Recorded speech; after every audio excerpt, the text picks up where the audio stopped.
네, 오늘 10시쯤 한국은행이 총재 공석에도 불구하고 기준금리를 25bp 인상했죠.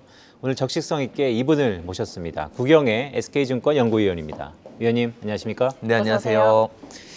네, 오늘 공교롭게도 한국은행이 금리를 인상했습니다. 그렇습니다. 첫 질문부터 말씀을 좀 드려야 될 것 같은데요. 일단 금리 인상에 따라서 당장 떠오르는 게 또 은행주 섹터인데요. 은행주 담당 애널리스트로서 어떻게 보시나요? 예, 일단 답변부터 드리면은 긍정적이죠.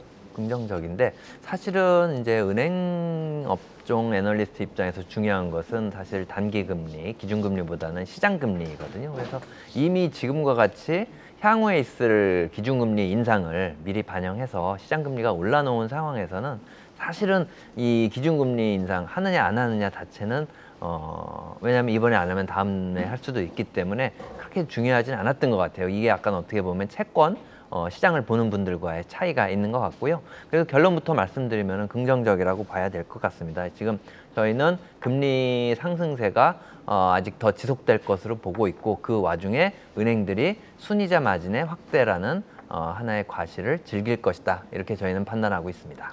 은행주 전반적으로 긍정적이다라고 말씀해 주셨는데, 그럼 결론부터 여쭙도록 하겠습니다. 탑픽을 꼽아주신다면 어떤 종목들을 살펴보면 좋을까요? 예, 사실 이런 상황에서의 그런 테마에 맞는 그런 탑픽을 꼽는다면은 금리 상승 시에 순이자 마진이 가장 많이 올라갈 수 있는 은행을 뽑는 게 좋지 않겠습니까? 그래서 저도 노력을 많이 해봤는데 이번에는 그렇게 차별화하기가 힘들 것 같습니다. 지난번 금리 상승 국면에는 그 기업대출 상승폭보다 가계대출의 상승폭이 훨씬 컸습니다. 그래서 지방은행이라든지 기업은행들보다 대형 시중은행들의 상승폭이 컸던, 그래서 그런 쪽들을 추천하고 이러면 됐었는데, 지금은 그걸로 인한 분류가 잘 되지 않아요. 그래서 저는 어떻게 보면 지금까지 좀 단기적인 그런 금리 상승보다는 그동안의 장기적인 흐름에서의 가장 큰 주제, 주주 환원 정책이라든지, 그리고 지금까지 어떤 성과를 보였느냐, 여기에 따라 좀 선택을 한 결과, 서두가 좀 길었습니다만 저희는 KB금융지주 그리고 JB금융지주를 좀 길게 저희는 좀 이렇게 추천을 좀 드리고 있는데요. 두 기업의 공통점이라 하면은 그 CEO와 경영진이 굉장히 그 주주 환원에 적극적이었고, 또 지금 한 2년 동안 보여준 걸 보면은 거기에 굉장히 맞게 정책을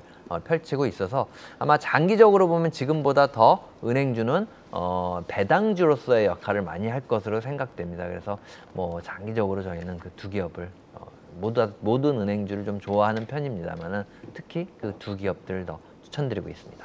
네, 구경의 애널리스트의 탑픽이 KB금융과 JB금융이었습니다. 좀 장기적으로 보자라는 말씀을 주셨고요.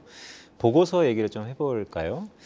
은행들의 순이자 마진이 상반기까지 확대될 것이다라는 의견을 주셨는데 어떻습니까? 여전히 유효합니까? 예, 여전히 유효합니다. 이런 의견을 제가 제시했던 이유는 생각보다 금리 상승세가 좀 빨랐기 때문이거든요. 그래서 사실은 엄밀히 그 은행의 펀더멘탈 입장에서 보면은 지금보다 좀 느린 속도로 장기간 금리가 올라가는 것이 순이자 마진 확대에 사실은 더 좋거든요. 근데 이렇게 빨리 올라버리면 당장에 조금 순이자 마진 상승폭은 좀 더 크죠. 제가 예상한 것보다 더 클 수도 있겠지만은, 문제는 그렇게 되면은 어느 정도 시간이 지난 다음에는 대출 금리가 먼저 평균적으로 오른다면은 그 예금 금리도 따라서 올라가는 폭도 같이 커지기 때문에 사실은 금리 상승으로 인한 순이자 마진의 그런 상승 효과를 누릴 수 있는 시간적인 길이가 조금 짧아질 수는 있는 것 같아요. 그래서 제가 지금 현재 상황에서 추정컨대, 물론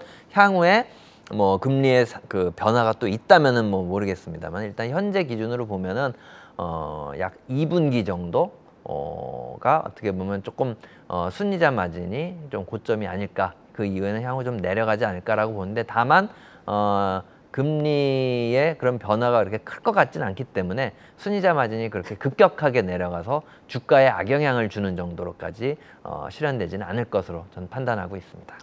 자, 이번에는 실적 이야기도 좀 해보도록 하겠습니다. 먼저 미국 쪽을 이제 잠시 짚어드리자면 어제 JP모건을 시작으로 미국의 은행주들이 실적을 공개했는데요. 실적 자체는 호조를 보였지만 지난 1분기 대비해서 42%나 급감했다. 이런 보도가 나오면서 3% 하락을 했습니다.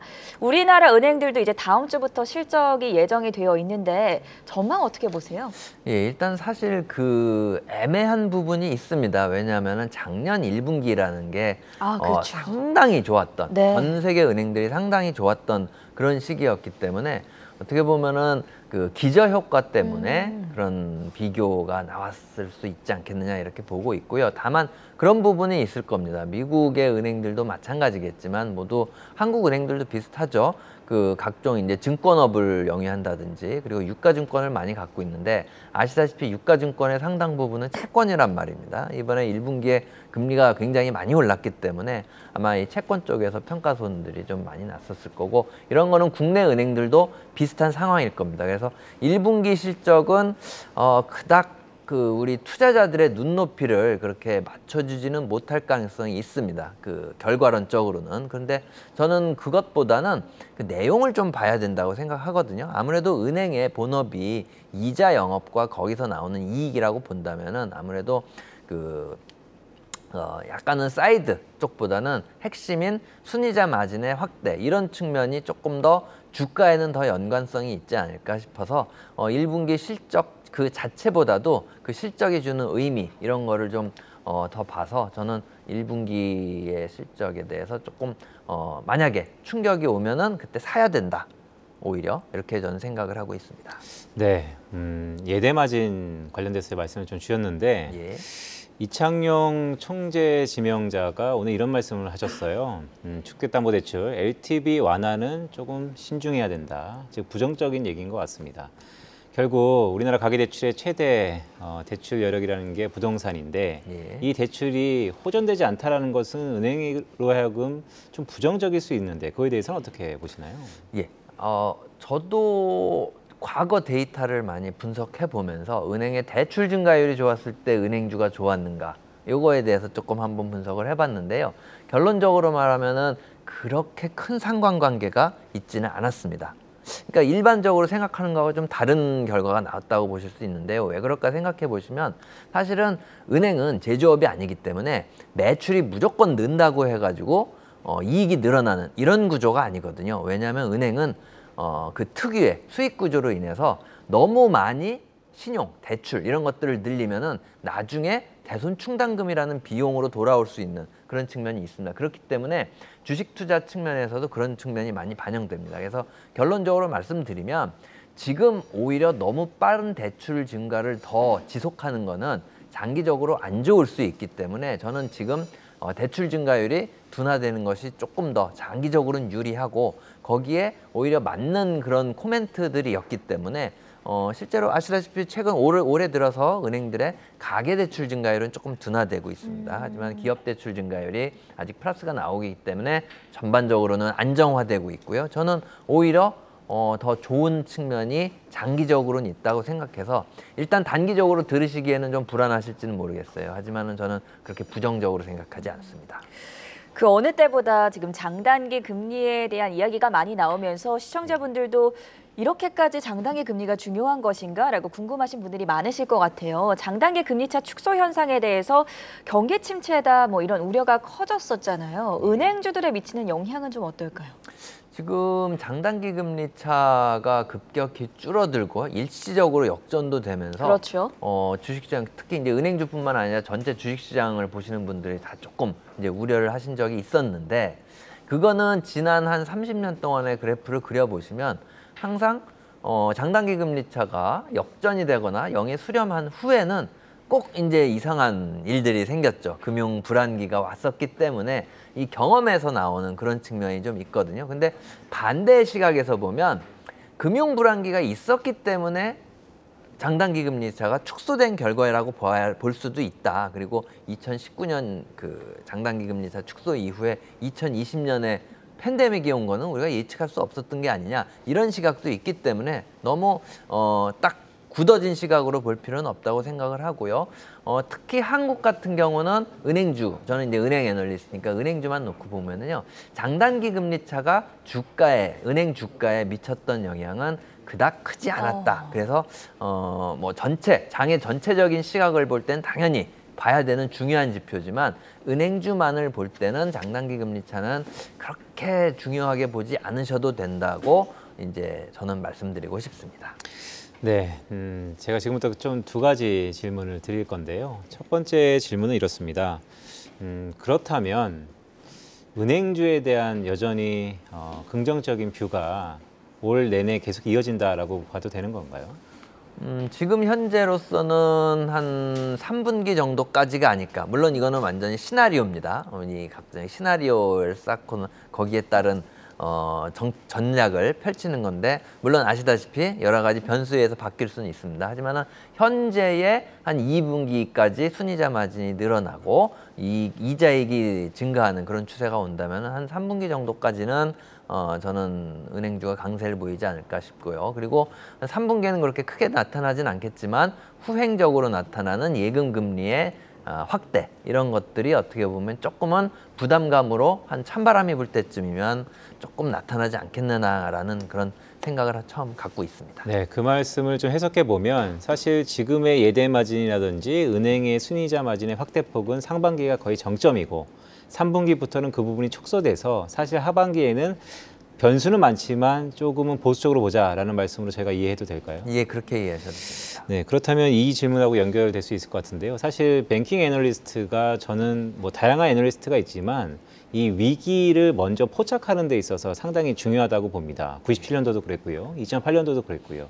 이번에도 경기 침체에 대한 우려가 과연 뱅킹 쪽에서의 무슨 변화로 나타나지 않을까에 대한 의구심도 있는데 예. 어떠세요? 대출 여력이라든지 이런 조짐이 조금 보이나요?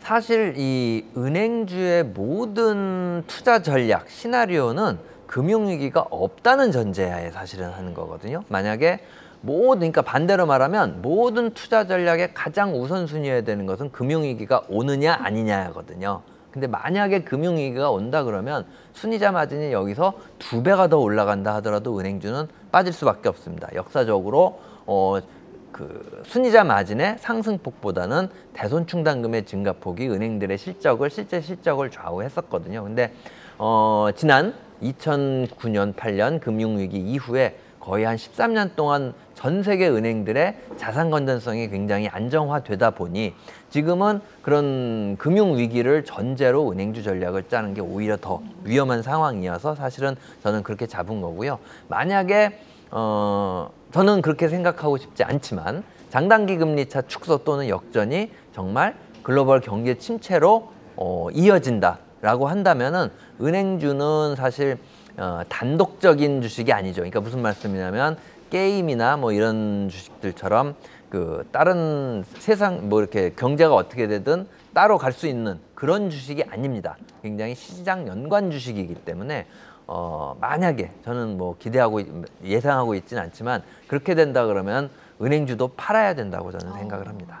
그래서 결국에는 지금이 은행주를 사도 되는 시점이냐로 질문이 귀결이 될 것 같은데 최근에 증권사들이 제시한 리포트를 보면 은행주들에 대해서 목표 주가가 1년 전보다 20에서 40%가 높아져 있거든요. 예. 근데 실제 주가는 1년 전이랑 거의 제자리에 머무르고 있다는 말이죠. 예. 이런 점에서 은행주가 지금 싸다라고 평가해도 될까요? 그래도 이제 저는 이렇게 말씀드리고 싶어요. 일단 방금 살짝 말씀드렸듯이 네. 은행주는 그 시장과 관련성이 높은 주식이다. 그렇기 때문에 시장이 지금 약간 약세를 보이고 있기 때문에 어떻게 보면 은행주도 힘을 못 보이는 내려간다. 것이지 나홀로 갈 수 있는 주식은 아니라는 거죠. 그래서 제가 데이터를 한번 보면은 예. 금년 들어가지고 코스피가 어제까지 약 8.8% 빠졌는데요. 은행업종 지수는 5.9% 상승을 했고요. 보험주는 무려 17% 상승을 했죠. 그러니까 만약에 상대적인 포트폴리오 투자자라면 금융 쪽을 많이 갖고 있었던 투자자는 조금 더 수익을 훨씬 많이 얻었을 수 있을 거다. 그래서 제가 보는 시각은 좋았다고 봐야 된다라는 게 제 생각입니다. 네, 오늘은 은행주 투자 전략에 대해서 자세한 도움 말씀 들어봤고요. 지금까지 구경회 SK증권 연구원과 함께했습니다. 대단히 고맙습니다. 감사합니다.